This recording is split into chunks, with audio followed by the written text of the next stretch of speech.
Hello and a huge welcome back. This is our take two of the webinar that we ran during the ninth year of World Childless Week that we were delighted to share with some of you live as a webinar, but for technical reasons, it didn't fully record. So we wanted to come back again. So a huge thank you to the girls for coming back and share with even more of you. And it's a topic about how pretty much us as therapists feel about the term living loss and how that's impacted our personal journeys. So I'll get onto that a little bit more in a second, but just in case you weren't here for the first one anyway, I'd like to kind of start with some introductions and some thanks and all of that type of stuff. So just in case you're thinking, who on earth is speaking? Let me introduce myself to start with then. So my name is Sandra McNichol from Childless Life. I have professional training in coaching, grief therapy, gestalt therapy. But I think in this journey, one of the most important things is lived experience. And, clearly I'm childless, not by choice. And, I think each one of us are on this call as well. So, I think it brings us unique perspectives in this very layered and different journey that we all have. So before I get started though, and ask the girls to introduce themselves, again, I'd like to just thank Stephanie for a wonderful ninth year of World Childless Week. It was really amazing. I'm still lapping up some of the webinars and I've got to get onto all of the stories and things, but everything that I've seen has been like absolutely amazing. So, huge thank you for her for putting that on, doing a great job, and for giving us a space again to come back and share with more of you. So, a huge thank you there. I also, mention it every time I do one of these webinars. I always will probably mention it every time I do one of these webinars that World Childless Week was my gateway into this community. So I'm really, really grateful from a personal perspective of the healing it's offered me as well. So thank you. So, as I say, then, we are all here as therapists, social workers, coaches, different helping elements. But here we all support other childless folks as they go through their journey. And we all have kind of different perspectives on a little bit on, basically, or we've all got different teachings a little bit on how much we share in those sessions. There's this concept of having a blank page as a therapist, and clearly, no matter what our take is, it's then, important to anything that we do bring in is at the service of the client. So but we kind of wanted to switch the seats around a little bit today and put ourselves in the out of the therapist seat and into the vulnerable client seat, which can be a challenge for us, to switch across. But again, with that concept of being in service to you, sharing our journeys so that you don't feel so alone. And, none of our journeys are identical. However, I always tend to find that I relate to something in somebody's journey. So, and that does help me feel less alone in what can be a very isolating and lonely journey. So here we are today, is basically the original topic on World Childless Week was about answering the question of if do you have kids or not? And whilst, yeah, we'll see where we go with this particular call and what comes up. It's more about, basically sharing our stories and sharing the triggers that then still pop up for us where we are at this moment in time with our stories, with that concept of living loss. Or if they don't, then sharing the secrets with us because that would be amazing. So, yeah. So I feel like I have introduced enough of the concept and things to start with. So I'd like to welcome the girls and ask them to introduce themselves, and give a little bit about their professional training, their focus, and if it felt comfortable for them, as much or as little as they feel comfortable in sharing a little bit about their journey, just to get us started, as to give you the concept of or the background of, yeah, basically some of their stories. So yeah. Huge welcome and yeah, thank you so much for coming back. So I'm really, really grateful. Who would like to kick off? I can kick off. Wonderful, Carrie. Thanks for setting this up, Sandra, and also to Stephanie for all her work with World Childless Week as well. So I'm Carrie Broninger. It's nice to see everybody again. I am a licensed clinical social worker and work as a therapist. I am in the state of Colorado in the States, and I am childless not by choice, and I'm childless by circumstance. And so, to my knowledge, there wasn't any infertility issues, although I never actively pursued trying to get pregnant, so I'm not sure. However, ultimately, the reason that I don't have kids is a bunch of different things all lining up. In the business Mhm. world, they kind of talk about sentinel events, sort of having all the Swiss cheese line up. And I relate to that in terms of not having kids. Just a lot of different things that hit, right? And not all at one time, but just over the course of my life, right? So I'm childless by circumstance, probably most notably, just I did not ever kind of find the right partner to settle down with and have kids. Didn't feel like adoption or doing it on my own was the right choice for me. Completely respect people who do make that choice. It just wasn't the right fit for me for a variety of circumstances. And one of those reasons that I like to highlight, only because I do think this is such a grief laden process when you wanted to have kids and that doesn't happen, is the thought of like going through an adoption process or a foster care process or single parenting. While I was extremely like upset and distraught and experiencing a lot of grief, just didn't feel like I had that emotional bandwidth or energy. And again, there's like financial sort of aspects of that too. So all of that to say, it just didn't fit. And looking back, I think I can see that it was not just one decision, but a bunch of different things Mhm. that occurred, some in my control, some outside my control. And so, yeah, I'm childless by circumstance and try and also represent that it can happen. Even when you're not intending for it to happen, even when you're actively thinking, I want to have kids. Oh God, time is slipping away. What's happening? And feeling that pressure. Sometimes the things that you want don't happen the way that you plan them. I do think childlessness, particularly, I'll speak from, the woman's perspective, is it didn't occur to me that it wouldn't happen if I didn't Mhm. want it to happen. And I'll be really honest with that. It just didn't occur to me. I didn't hear about it. I didn't see that. That wasn't represented. Um, I think women who didn't have kids were like cautionary tales. And so I didn't relate to that. I didn't see myself in that. And then lo and behold, um, I am what I thought at the time that I feared, right? So, all of that to say, that's a little bit about my story. But thanks for having me. And thank you for sharing. It's then really Yeah, brave to put those words out there as well. That then, I don't know, I took a deep breath as you said, you were all that you thought you feared, was then that really hit a chord with me in some ways that then, yeah, oof, thank you. yeah. Being single over 40 and no kids, it's it takes a lot of mental work to rework all the stuff that you're Mhm. told that means. Mm-mm.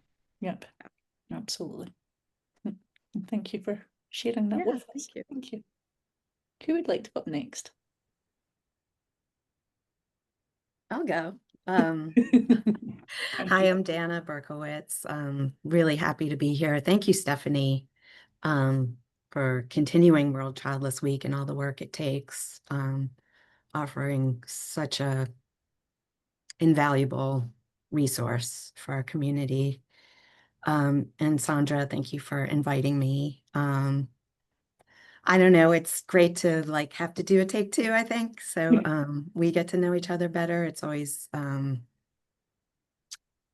important and strengthening to know more childless women. The mirror that I see that reflects back to me, the more I get to know childless women, the more I can feel confident in myself. I am a heart-centered coach. My practice is called Your Childless Heart.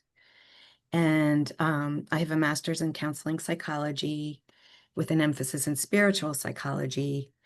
I also draw from mindfulness, like Buddhist psychology, Judaism. I hosted a group in the Childless Collective for the Jewish women for about 4 years. I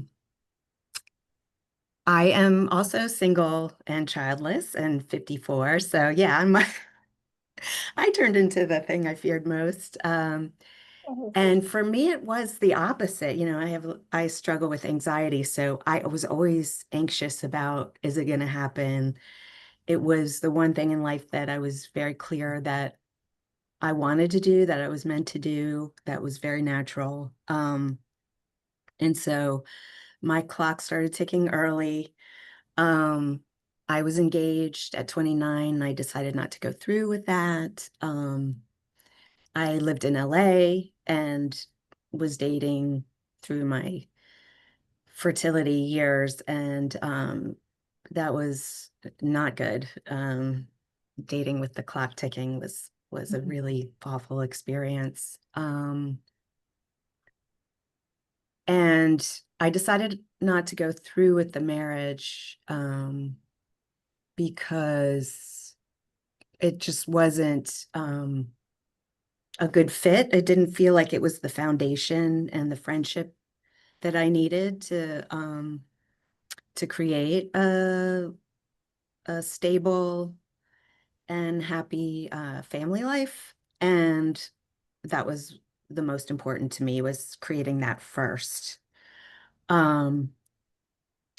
So I did marry at 46, and you know, by that time it was pretty much over, though not officially over, my fertility.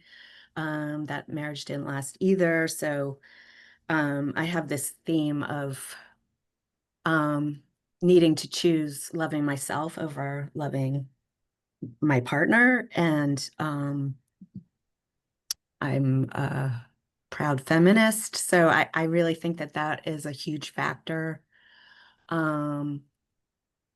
Being in the shock absorber generation, as Jody Day calls it. I was raised by a feminist, but who also had a very traditional path and married my father instead of going to grad school right away, and had the kids and everything. And so there was a lot of cognitive dissonance in my upbringing. What else? Yeah, I like Carrie said, in Buddhism, they call it dependent origination. There were so many different factors. There were health factors, financial factors, you know, kind of fate or just unfolding of my life and ending up on the other coast from my parents. I didn't feel I was up for being a single mother, so that was never even something I considered. And I also didn't really get the chance to try, so I'm not sure what my fertility was. Yeah, I think that's enough. I mean, just I really wanted to do it in a certain way, and I didn't struggle. I know, like, a lot my clients often, they struggle with all the different choices along the way. And I really feel so much compassion for that. But for me, that was not my path. I was very clear that I had to do it in a very traditional way, and that didn't work out with finding the right partner for that. Mm-mm. I very much relate to that traditional way as well, coming from my parents separated when I was 11, so for me it was really important to have that strong family base of a two-parent family. So yeah, I really relate to that, and I don't know, just wanted to kind of connect a little bit, and I see Carrie took herself off mute as well to let her say, but just in a way, the current situation that you're both living is kind of similar, single, without children, and as Carrie said, over 40. So, but still hearing the huge differences in the story in some way. It's so interesting, isn't it? That nothing is one lived with an assumption that children would always happen, and the other one felt really anxious about it. And it's like, just small things like that can make such a there's a million different things different in everybody's stories, but thank you for sharing, Dana. Hi, everyone. I'm Ellen Connell. I'm a psychologist and psychotherapist in Washington, D.C. And yeah, thank you, Stephanie, for putting this on. And again, to you, Sandra, for hosting this. Yeah, and take two also feels good to me. I can relate a lot to what both you, Carrie, and Dana said. Like, I feel like my story is a little bit mix of both in certain ways, because I grew up believing that, yeah, I'll definitely have kids. It will definitely happen. And I was very anxious about it the whole time. Um, but yeah, my mother and my grandmother had children in their early 40s. I just assumed that'll happen for me. I didn't feel like I was in a rush in my 20s. Was really like also was in the Generation X where it was we were very encouraged to focus on career. My mom was like, focus on career. That's more important than so yeah. Um, just yeah, a lot of time spent not focusing on dating, marriage, children. And then in my early 30s, got much more serious about it, but then also was in graduate school at the time. But finding dating really hard, not finding men that felt like they were really compatible with me or that wanted the same things that I did. And that took me all the way up to my late 30s when I moved back to DC, where I was from. I was in California also for a long time. And in DC, then I was like 40, clock ticking, like let's do this, and again, that's so hard for dating. It just really doesn't work very well. I thought about freezing my eggs. I wasn't financially there, and I just figured like it might just happen still. Let's just focus on that. At 42, I decided to try to be a single mom. I had a friend who was willing to help because they wanted a child in the world of his. Um, and I did like 4 intrauterine inseminations. They didn't work. At that point, we had the decision of are we going to go through IVF? And he wasn't as interested in that. It was too expensive for me to do on my own. And also I realized as well that like the emotional, just the emotional challenge of going through all that on your own. Really, I was doing it on my own, um, as a single person. It was too much. And then again, financially not really viable. So gave up that and then really tried to date again very furiously, which doesn't work. Um, I did throughout those years date like men who had children. And I was really hoping that they would want more children. Generally, they didn't, but they weren't always sure of that. Um, Finally, around 45 or 46, I met my current partner, and he has a teenage daughter. But he was pretty adamant that, yeah, he was not wanting another child. And at that point, since I figured like the reality was that I was not going to be a mom, I decided, okay, I'm going to commit to this relationship. That's when the grief hit me the strongest because I realized, okay, like I really am deciding, okay, I'm going to be in this relationship. I'm not going to have a child of my own. And that's really when I needed this community, like searched and found World Childless Week and found community. The community part has been very, very helpful. And yeah, I think, Carrie, one of the things you said about like your client, like, yeah, I think you said something about not realizing you ended up as who you feared you would become. And I'm thinking of I have worked with a lot of like young women in DC who are single and like really trying and really still want to be moms. And I think it's really important to me for them to know like life will not be over. But yes, we don't always get everything we want in life. I think it is true. There's like some kind of like in the American dream, like it's not really in our ethos to think that we're not going to get what we want. Um, and I think it's important for people to realize like sometimes you don't, but sometimes that can be okay, right? Like I'm okay. I still have a lot of grief at times. Um, but yeah, that's where I am right now. And that's a really strong message that then, life does take these paths that we don't expect.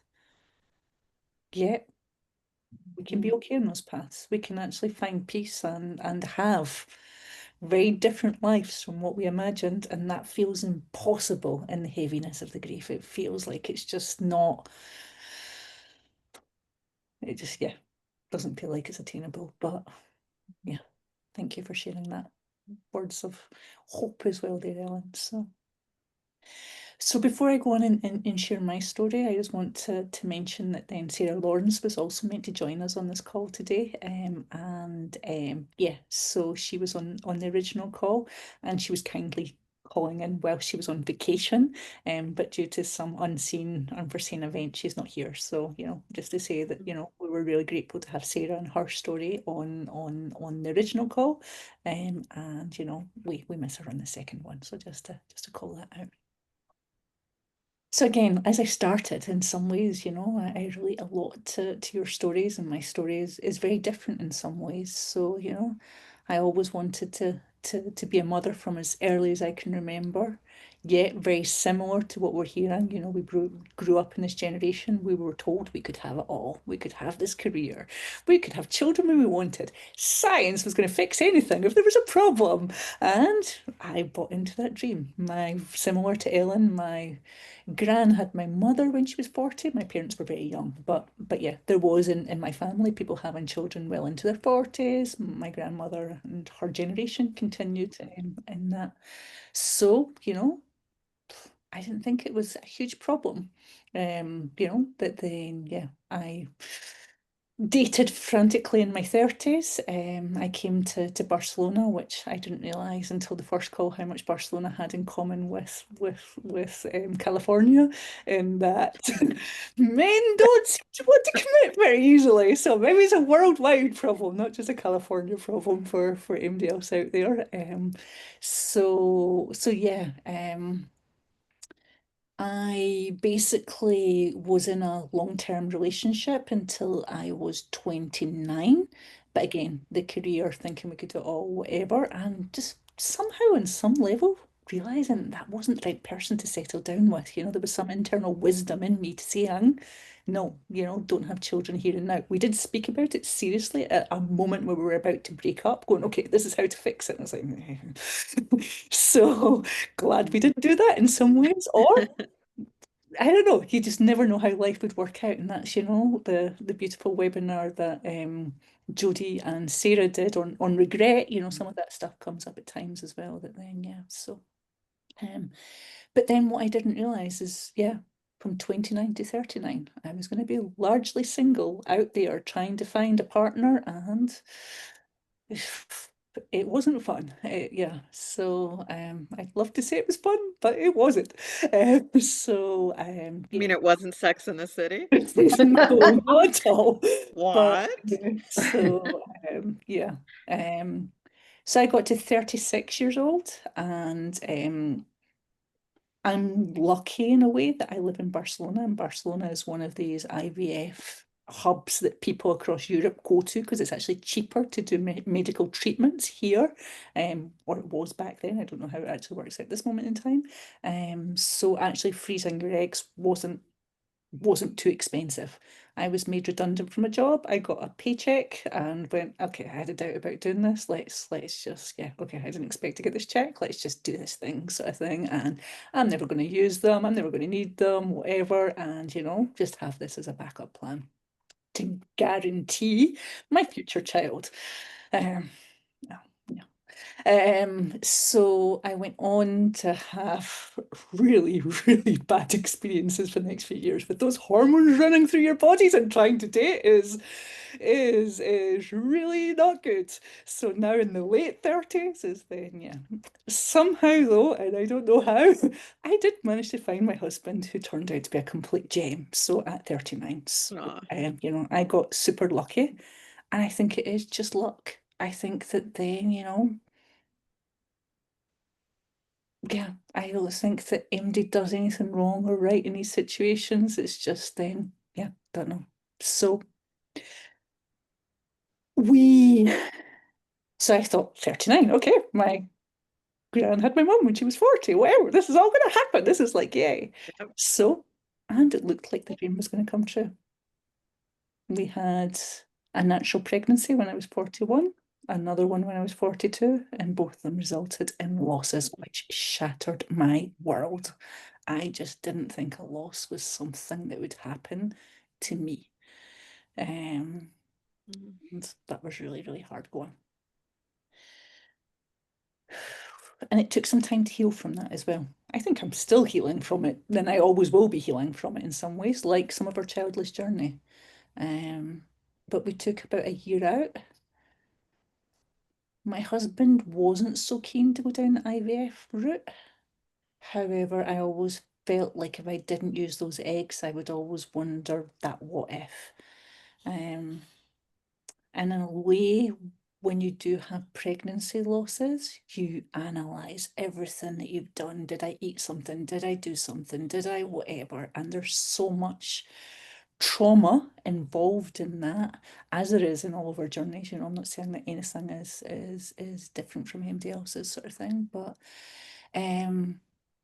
somehow when I did the IVF, so I got my husband on board, we did it, and I decided those 2 weeks and whatever, I was going to be the most zen and chilled out person in this world. So I would just not have any regrets in this process at all. Clearly it didn't work, and then I became permanently childless, not by choice. My husband was very clear around, he didn't want to do any other, you know, like donor embryos, adoption. We spoke about it before, and he was the one who put the stop. And in a way, I'm grateful for that, because I probably would have been, yeah, all the way through to complete burnout. So we stopped there, and we are a family of 5 with three dogs. So and yeah, I know that other people as well have, and I saw one making a guest appearance in the background on someone's screen a few minutes ago. I know others on the call then have a fluffy family as well. So and that does give me a lot of joy as well, you know, it's then. So there are different avenues and things in this. So yeah. I don't know if I harped on too long about my story, so sorry if I did. Let me move on a little bit, and yeah, on to the topic, which is then about the, maybe not just the questions, because the World Childless Week Day was around this original topic about that do you have children question. And I personally don't get asked that question so much, primarily because I don't meet so many new people. But kind of reflecting on even the time since our original call, and or over the last year or whatever, what situations still feel tender or triggering for each one of you? How do you handle them? What are you proud of?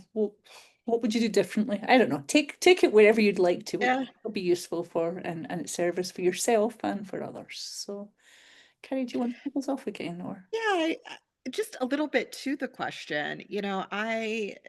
I also don't get asked in my role as a therapist. I don't get asked as much do you have children? And I do wonder if that's because they assume I do. Mhm.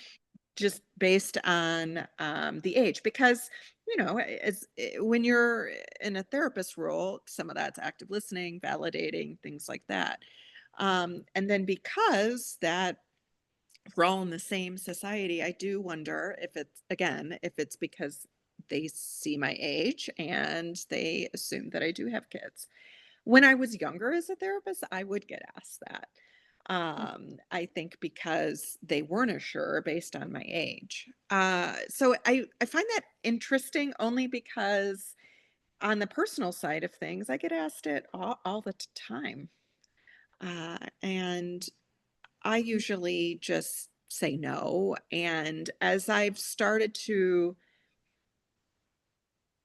kind of feel more comfortable with this label, for lack of a better word, I just let the silence sit. A little bit like I would in a therapy session as a therapist. We're just going to hang out in the silence, guys. I'm not going to fill it, but I do find it something that as a therapist, I have to constantly sort of check myself in my head, um, when somebody starts asking or starts fishing a little bit, um, to make sure that I don't get lost in my own stuff, Mhm. while I'm sitting in front of somebody, or starting to project my own judgments, right? Like, do they think, oh, wow, I don't want to turn out like her? And that's my own stuff, but I do sometimes wonder what people are thinking. Mhm. So you do disclose to your clients that you don't have children if you're asked directly then, or you leave that silence, or it changes depending upon whether is it. Yeah, and I know this could be a little controversial because I'm not asked often. And it would depend. If someone asked me directly, yes, I usually would say, no, I don't. And then I pivot to, and, tell me more Mm, about how you're feeling in your situation. yeah. When I was younger, I would do well, what would that mean for you to know if I do or not? Right. I think that's kind of where we're all taught and how we're taught Mm, around it. Um, but there are times when I do make an intentional choice, mm, to disclose that. Not every time, but sometimes. mm, Generally, it's with somebody I know more. mm. Yeah. I know that some people feel conflicted around that, so I was just curious A- as to, yeah. Absolutely. I think the way I was trained would have said never in a million years do that. Mm, yeah. Um, Yet on the other side of it, I know Dana and I in particular specialize on folks that don't have children. And there it's so comforting and important to know the person doesn't have children as well. So it's like, there's the other side of it as well, that then there's the part where we still want to be counted as maternal figures because we all wanted to become mothers, versus we want others who don't have children not to feel alone in this process as well. I don't know if that's the right words for. yeah, I understand why people wouldn't disclose. Like, I completely get it. I respect that. I just have moments where I do. Yeah, no, Yeah. and you don't need to go into that any Yeah. depth. Yeah, Yeah. Yeah. it's completely understandable. So, mm, I relate to a lot of what you said, Carrie, that yeah, my training was also like don't self-disclose.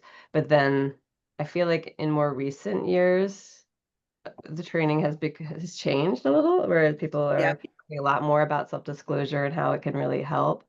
Um, mhm, and I tend to self-disclose more with people who are also childless, or like, and also like therapy clients that I feel we have a really good rapport. But I think generally they do, a lot of my clients assume that I am a mom, I think, mhm, especially the ones who have children. Um, Yep.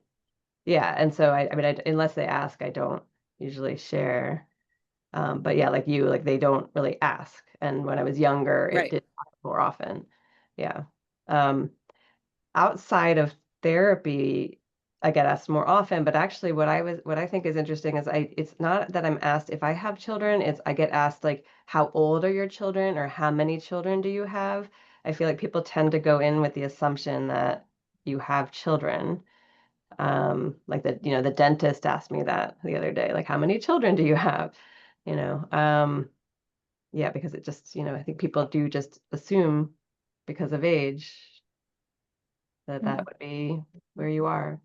Yeah, I got that the other day as well. That then, and I haven't had it in a while.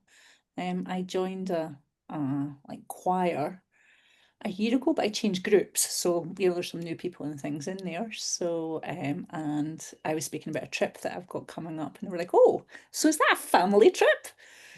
I was like, "Oh, I haven't. Oh, that feels a bit weird." Is then and it was like, yeah, very quickly. It's just my husband and I. Is then the I don't know. It's then yeah, but it's interesting. It's then because of this call as well. Like I felt it more. I was like, oh, Yeah. there's something that's happened since the last call. Is then where are you on that? Do you get asked, Anna? Do you get asked if you have children or I don't. no? Um, I work mostly online. And I've had back issues since 24, so my mobility has gotten more and more limited. So I don't meet new people that often. Um, yeah, so that's not really something that comes up or that I struggle with if it does come up. Even in the beginning of consciously grieving, that wasn't something that was triggering for me. Um, I actually like kind of feel more hurt by not getting questions about being childless, like the lack of curiosity from Mhm. relatives or um, friends. I guess I wouldn't say close friends, but sort of on the outer circle type friends. In the beginning, I liked that people would assume that it was a choice because that was something that came up in the first call. I'm remembering Yep. how people assume that if you don't have kids, it was your choice. Hmm. Um, so I went from that to I want everyone to know that I'm grieving it. Um, and now to a place where I kind of don't feel that strongly about whether or not people know, though it is a living loss.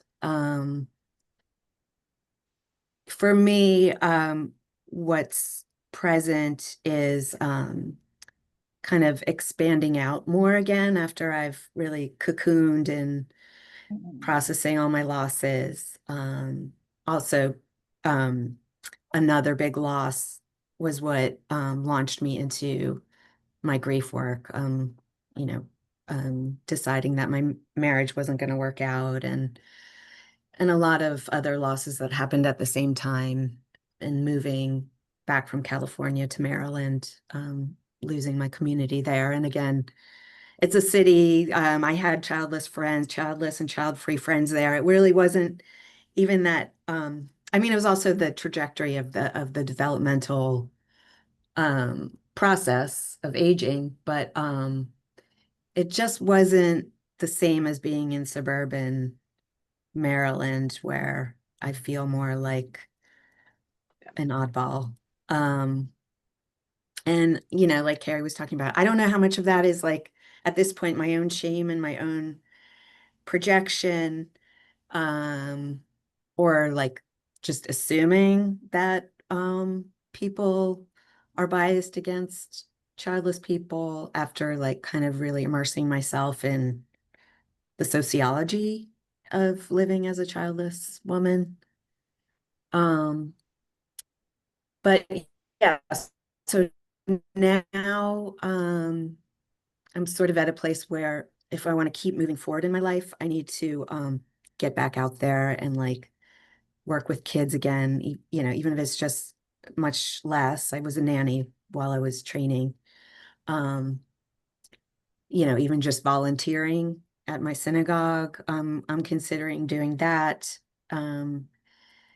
Shifting from more of being involved in the adult areas, like being on the board, to like helping with Jewish education for the kids. And then the other thing is women's circles, and really missing that, and wondering, am I resourced enough right now to go back into trying that? The last attempt was pretty painful.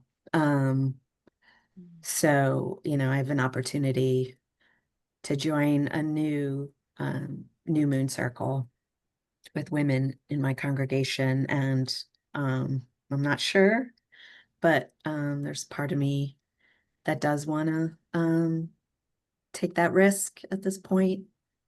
So that's kind of what's present for me in terms of living as a childless woman and making the best of the rest of my life. There's some really relatable concepts it's then, as Jodie says, we all come through different doors, but some of the concepts afterwards are just so, that isolation that a lot of us feel, and how much courage it takes to come out of that and step out into the world again. And it's like, yeah, so many triggers out there. And yeah, how women can sometimes, I don't know how to word this, but feel like the most dangerous people in the world sometimes, is to be into some of these women groups where that pronatalism shines through so hard, and it's like, ugh, it feels like daggers in our heart.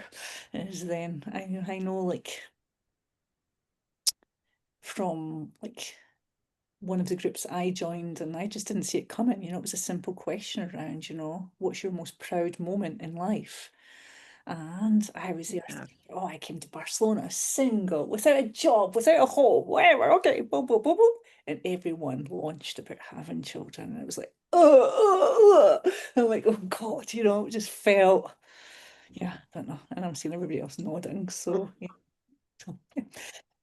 Can I add an anecdote about that?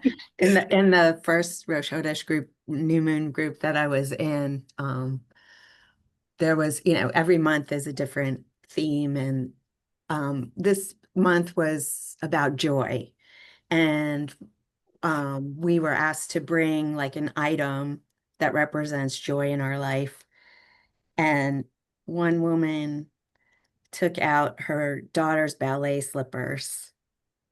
And, it was not like sort of guarded or against, like, it's like you were saying, like it comes when you're open and you're not expecting it. You think you're like in this warm, fuzzy space because you're with women. But yeah, that was, like you were saying, like a dagger in the heart moment. Yeah. In our Take One call, Dana, you talked about the concept of silently witnessing. And that has stuck with me. I think about that often, is sometimes like my experience is I'm watching a lot of other people in similar in terms of age, season of life, and I feel like I can't quite access some of those conversations or some of that bonding. Intimacy isn't the right word, but I can't, like, there's something very profound in their life that I'm not relating to, and it definitely sometimes I feel on the outside, and so I like I'm now well, you're silently witnessing now. I have remembered that, and I'm taking that with me. Well, I will thank my therapist for you, because Yeah. Okay. Well, I've now stolen it with my client. One more good. See, it ripples out. That's great. Yeah, the word that comes to me is forsaken. I struggle with the sense of being forsaken by life, but not, having these very primal human experiences that are just assumed that are, Right. yeah. Right. And actually, as like Dana, that reminds me like that. I grew up in a very Catholic family. I'm not really practicing now, but like there was always this sense that like God will provide, and if you pray, like you will get the things that you want. And so I also very much felt like I'm forsaken, right? Like that didn't happen. Like something must have been wrong. Like I must have done something wrong, right? And um, so that, yeah, that reminds me of that. But just kind of jumping into like being around women who are moms. Even I have really good friends who are aware of my grief. Like it's, yeah, when they're with moms, it's like it's this connecting experience that, I'm very much on the outside of, and occasionally they'll like try to bring me in somehow, but it's, yeah, you don't have that experience. And in your new role, like way in, meeting your partner who already has children, how does that impact that dynamic as well? I know there's lots of step parents. I don't know if you classify yourself as a step parent or what, because that can even be feeling challenging as to what the hell do I call myself in these situations? Yeah. I mean, I sometimes call myself a step friend because, she was already, Oh, yeah, she's already a teenager when I met her. So, and she has a mother, like a very active mother, so like I don't yeah. really, I'm not the mother, I'm not even really a parent. I live in the house with her 50% of the time. Like she's in the house with us 50% of the time. Um, and yeah, it can be like I'm happy, I'm grateful for that experience, but sometimes it also does highlight that I am not the mom, right? Like I hear her on the phone with her mom, like getting really excited about getting to see her mom. Like, it's, it does remind me of what it's not for me. But yes, it can be challenging in relationships with moms because I think sometimes they assume, oh, okay, well now you can kind of be in the club, but it's not really. Like I really still can't contribute. I don't have a birth story. I don't have the same feelings that they have. I don't know. Yeah, so I feel like I'm on the fence of these two worlds in a way, but I still very much carry the grief of not being the mom. Yeah, it's like the door is open, but you're not fully invited in or something. I don't know, Stan. I don't know. That's a sensation that came up for me. I don't know how you would word it and what feels right for you, but that certainly sounds challenging. I don't know. I probably just to call out something kind of personal, which I did mention in the first call as well. But the anniversary of this is coming up, and I think it's interesting when and other losses happen in our life, and somehow when things happen, it does. Somehow it's like we're wearing a backpack sometimes called Childless, and it feels nice, light and empty, and we're like going around and whatever, and then sometimes it feels like it's full of stones and things. So don't know if that makes sense for what I'm about to say, but anyway, I'll say what yeah. Which is then, it's almost a year since a friend and a colleague who happened to be childless died. And I really feel that coming back to the surface. I mentioned it on take one call as well, but I didn't realise how much it would bubble up in this time. That then, she met her partner late, very late. So like 47 or something like that. They went on to try and do IVF together to have a child. And then they weren't successful. And I hate to say perhaps that's a blessing with everything that then went on to happen, but then so she then 18 months ago was diagnosed with cancer. Her then husband decided that he was disgusted that she had cancer, which some emotions don't go down in some ways at all. This really bubbles up a lot of anger for me. And that's, yeah. So, and then, yeah, so he left and she died 3 months later was then the horrificness of this story that just doesn't get. So somehow, I don't know, the whole childless elements of all of this story as well, her being a foreigner here in Barcelona as well, and things like that, it triggered up a lot for me as to, but still to kind of put the silver lining, if there is one, on this terrible story that I'm sharing, is then that and I know it's a thing that comes up a lot for us in this living loss thing. And, we've had some fantastic mentors out there, Kate Kaufman, Jodie Day, whatever, speaking around, aging without children and things. But one of the things that comes up as a big fear for a lot of us is, oh my God, like, who's going to look after me when I'm old? What's going to happen when I'm in the last stage of my life and things? So this friend and colleague was, here a foreigner. Her partner had left her. She was childless, yet she was surrounded by love on her deathbed. And, just, I don't know. Yeah, it feels like there's more of a guarantee if we do have children and things like that. But who we are in the world, then, it does. And it's normal that we isolate. It's normal that we hide away from things, and it's normal we don't let ourselves go into every environment because it feels triggering as hell. But find our own safe spaces, and it's not a determination for anything that then, yeah, love can come to us in many ways. So Wow. My spiritual life really helps with that because I have one brother who I'm estranged from. So I have fear about aging and death um, on my own. But somehow I have this inner knowing that it's going to be okay, like it will be loving, even if it's just one person with me. I think, I have this in my consciousness, but I think it's really just from watching Nurse Jackie. There was like an episode that really stuck out to me where there was an older woman who was in the ER and she was dying. She may have been a nun, actually. Anyway,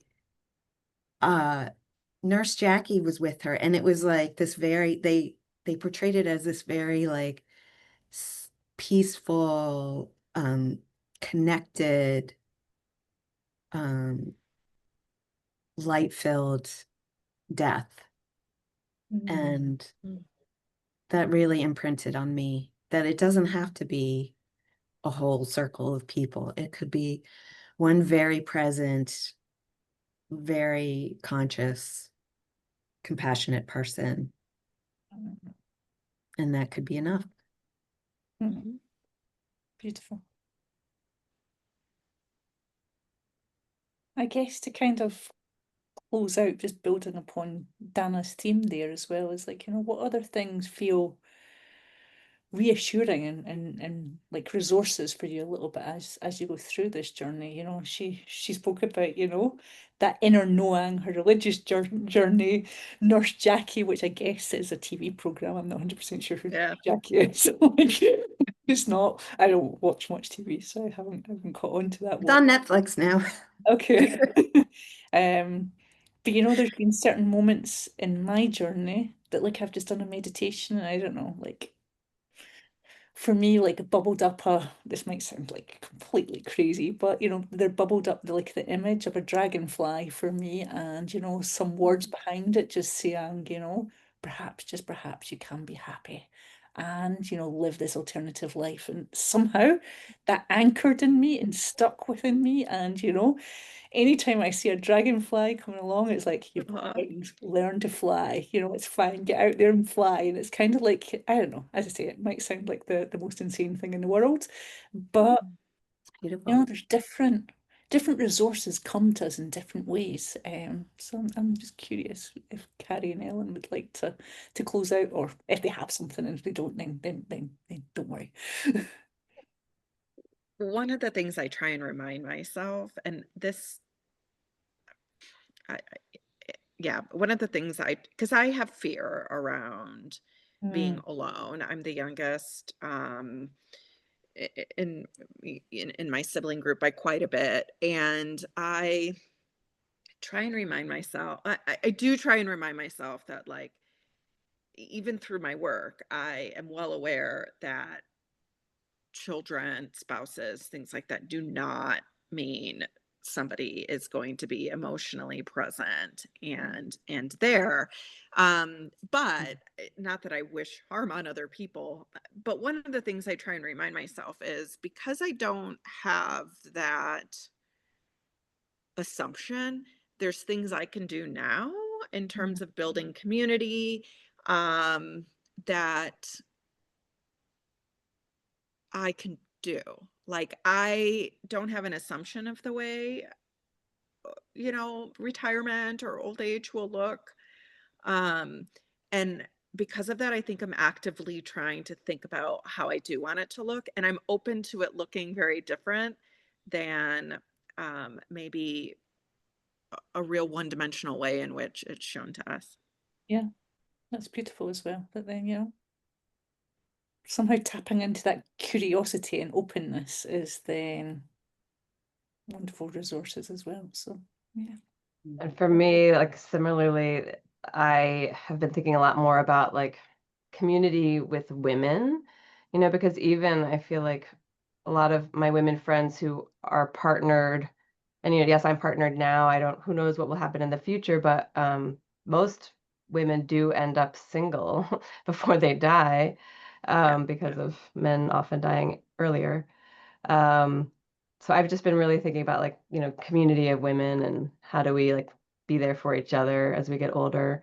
One thing that I've been excited about is someone told me about the croning ceremonies, like doing a ceremony to welcome you into your crone years. And there's something about that feels really exciting to me.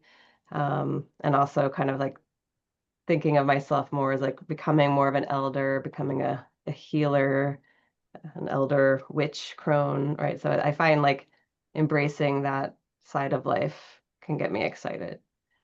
Yeah. Beautiful. A huge thank you to all of you for sharing. Once again, it's just been a beautiful space to be here together with you. And to me, it felt like this call really showed the living nature of being childless, that there's some moments of darkness, there's some moments of light, and it's forever evolving. We all have so many layers and so many, I don't know, different paths and such likes that then, yeah. But, I think the aim that we had in this call was that you, the person listening this, I don't know, just doesn't feel alone in this journey. And, if that grief does pop back up, like it is for me at this moment in time with the anniversary of my friend's death, then that's completely normal and natural as well. It's then, I know another thing that's happening that I haven't spoke about so much in this call is, my brother will become a grandparent in a few months' time, and that's super triggering as well. So but it's normal and natural, and I feel really grateful, as I say, to all of the elders out there and the people who've been making the community over the last 15 years that are normalizing that. And I guess that's what we're wanting to try and do as much for you. So thank you so much for sharing, each one of you, and for you for listening as well, who's listening to this. And just be kind and gentle to yourself. And a huge thank you to Steph once again, and for hosting World Childless Week and giving us this space. And reach out to any one of us, and just, yeah, a huge thank you. Take care. Thanks, Sandra. Thank you. Thanks, Stephanie.